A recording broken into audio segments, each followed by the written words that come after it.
Now, we have an exclusive report for you exposing a secret private army that does the bidding of Russia's Vladimir Putin. CNN has learned that the reach of this shadowy fighting force is expanding, apparently led by a Putin ally linked to the US election interference. CNN Chief International Correspondent Clarissa Ward joins me now with more. You've been looking at this for some time.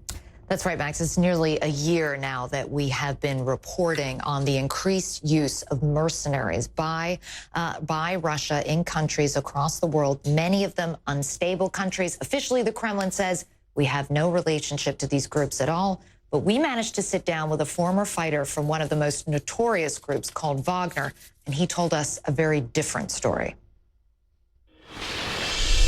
This is Oleg. For years, he says he worked as a hired gun in Syria for a shadowy Russian mercenary group called Wagner that has become a valuable tool for the Kremlin. Wagner is Putin's instrument for resolving issues by force, when action has to be taken immediately, urgently, and in the most concealed way possible. I cannot say it's an army in the proper sense of that word. It's just a fighting unit that will do anything that Putin says. This is the first time a former Wagner employee has agreed to speak on camera, and Oleg asked us to disguise his identity. Private military contractors are illegal in Russia. Officially, Wagner doesn't exist. But CNN has discovered that the group now has hundreds of fighters operating on 3 different continents. And this is the man believed to be behind that expansion. Dubbed Putin's chef because of lucrative catering contracts with the Kremlin, Yevgeny Prigozhin is also sanctioned by the US for funding the Internet Research Agency accused of meddling in the 2016 election. I'm a mercenary, and 90% of participants of the company were like me, and they were motivated by money. What sort of training was it? Where did it take place? You know, I didn't have any training as such, not then anyway. I spent 6 days in the training camp in Molkino. I went to a firing range twice and shot a machine gun once. That was it. CNN traveled to the remote Russian village of Molkino to try to get to Wagner's training camp and found that the group has a surprisingly close relationship with the Russian military.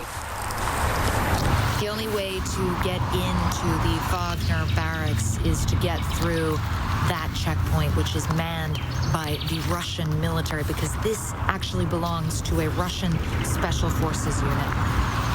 Not far from Molkino, there's a monument to fallen Wagner fighters. Visitors are not welcome, so we approached with a hidden camera. It looks less like a memorial than a fortress. A guard soon comes up to us. Is the church only for Wagner, I asked. I don't know for whom, he says. For the people who are in Syria, I press him. I don't know, I'm telling you, he says. I'm just guarding here. He begins to get suspicious of our questions, and we decide to leave. Yeah, you're gonna call, let's go.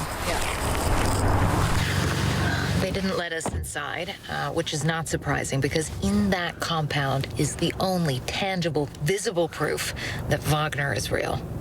No surprise, perhaps, that the monument is funded by a Prigozhin-owned company. It was 5 years ago in Crimea that mysterious unidentified fighters dubbed Little Green Men helped Moscow wrest the province from Ukraine, even as the Kremlin feigned ignorance.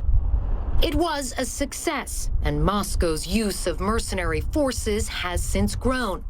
Analysts say none of this could happen without Putin's approval. Do you think that part of the mission of Wagner is to help Russia restore its role to become a major global superpower again? Yes, 100%. This is the top priority for Wagner. And so it's trying to be a rival to America? Russia is trying to suppress the U.S. in every way possible, using legal and illegal means. It's trying to smash it, get the better of it somehow. What will come of it as a result? Nothing good, I think. But for Russian President Vladimir Putin, Wagner is still a worthwhile gamble, an expendable fighting force with no accountability. CNN, of course, has attempted to reach out to Yevgeny Prigozhin, whose company lawyers did not respond to us. We also wanted to contact Wagner, but because it does not officially exist, it has no address or phone number or website. And finally, we also reached out to the Ministry of Defense for comment, but perhaps unsurprisingly, Max, we did not have any response from them. They knew you were there because you were followed. You're used to that, but it went a bit deeper this time. Yes, so this was interesting. Part 2 of our series is in the Central African Republic, where Wagner has expanded significantly. And I guess there was some real concern about the type of reporting we were doing because a Russian so-called news site has released a 15-minute propaganda video showing that they were following us a lot of the time. There's hidden camera footage of us in the hotel lobby at the airport. They have interviews with people who claim that we offered them bribes to say negative things about the Russians. They were in my hotel room afterwards, describing a scene where I was sitting in a chair at the computer offering this man $100. And, you know, on the one hand, it's pretty sinister and scary stuff. But on the other hand, it tells you we really hit a nerve here with this reporting. They're obviously concerned about it. OK, I appreciate all your work on that. Clarissa's team also investigating, she says, Russia's advances into the African continent, particularly in the Central African Republic, where her team visited a camp run by Russian mercenaries arming and training the National Army. They travelled to a Russian-controlled mine where the mission appeared less transparent. We are on our way to one of 7 sites where a Russian company has been given exploration rights. One of the challenges of trying to nail down exactly what the Russians are doing here is that once you get outside the capital, this is still a very dangerous and chaotic country. And just last year, 3 Russian journalists were actually ambushed and killed while working on a story about Russian mercenaries. We'll watch Clarissa's full report on Russia's activities inside the Central African Republic on Tuesday, 6 p.m. in New York, 11 p.m. in London, only here on CNN.